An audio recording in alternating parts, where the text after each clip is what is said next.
If you haven't heard the term tech neck, I just want to walk you through what that means, because it's something, maybe the most prolific thing we're seeing in our practice right now in regards to people who come in with neck pain. So when you look at the neck from the side view, your head should be back over your shoulders.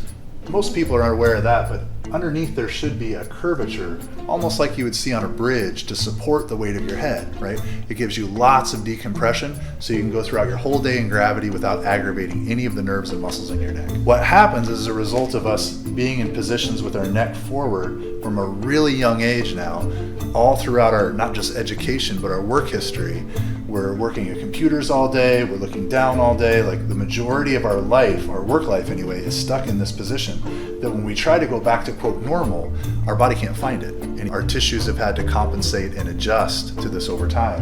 And so it produces curvatures like that, where you've lost that forward curve that acts as a decompressor in your neck.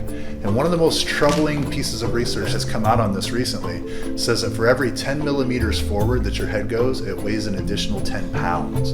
Meaning if you already have a 10-pound head and then you shift it forward 25 millimeters, you now have a 35-pound head. Imagine holding a 35-pound bowling ball up all day. No wonder you're so exhausted. These are incredibly, incredibly compressive loads that don't even turn into pain until they've been there for a while. And so just be aware that not only is part of our job to help you fix what's causing that, but to try to retrain some of the habits that produce it to begin with.